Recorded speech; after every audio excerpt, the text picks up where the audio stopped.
Back in November of 2021, the President signed into legislation the Infrastructure Investment and Job Act. Part of that legislation is the Build America, Buy America Act, which is more commonly known in industry as BABA. So the intent of BABA is to bolster American infrastructure, to protect national security, and to build American jobs. The company was founded in 1936.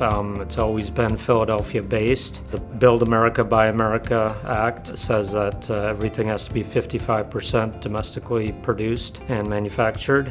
We exceed that significantly, and it's always been that way, and we've never really considered outsourcing since day one. A lot of our customers are domestic customers that are wastewater treatment plants or municipalities, so it's all part of under the BABA umbrella. We have always been a Build America, Buy American company.